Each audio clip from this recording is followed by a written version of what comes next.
আজকে 6ই জানুয়ারি, এখন বাজে সকাল 6:16। গুরু মহারাজকে নিয়ে চলেছি আমরা এখন বারাসাত ফুল মার্কেটের উদ্দেশ্যে ফুল কিনবার জন্য।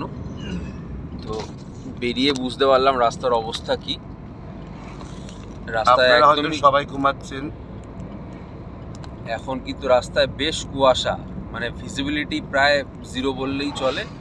এই দিকটা একটুখানি তাও যদিও বা দেখা যাচ্ছে, কিন্তু যখন আমরা এসছিলাম ওই সাইডটা থেকে, চৌমাথার সাইডটা থেকে কিছুই দেখা যাচ্ছিল না, মানে এতটাই ভিজিবিলিটি কম ছিল।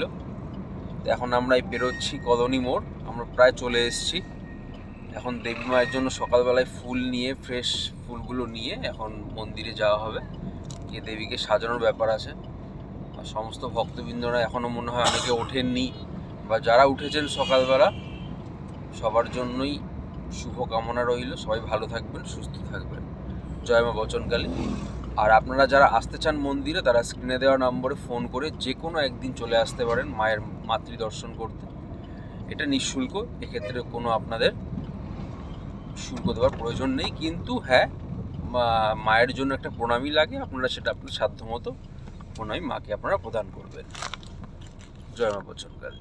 যদি গুরু মহারাজকে আপনারা দেখাতে চান, আর হ্যাঁ, যদি গুরু মহারাজের সাথে আপনারা সাক্ষাৎ করতে চান বা কনসাল্ট করতে চান নিজেদের ভাগ্য বিষয়, সেক্ষেত্রে কিন্তু প্রণামী মূল্য একটা আছে, 1501 টাকা প্রণামী মূল্য। সেক্ষেত্রে আপনারা ফোন করে আগের দিন অ্যাপয়েন্টমেন্টটা বুক করবেন এবং পরদিন চলে আসবেন। আগে কিন্তু 2 ঘন্টা, আর হাতে কিন্তু অবশ্যই অন্তত পক্ষে 1.5 থেকে 2 ঘন্টা সময় নিয়ে আসবে। এটি আপনাদের জন্য বরাদ্দ থাকবে, মানে মহারাজ এক একজনকে দেখতে কিন্তু 1.5 থেকে 2 ঘন্টা সময় নেন। কিছুই দেখা যাচ্ছে না। এই দেখুন কুয়াশার অবস্থা, ভিজিবিলিটি পুকুরের এপার দেখা যাচ্ছে, ওপার দেখা যাচ্ছে না। কোন জায়গাটায় বলেন আমার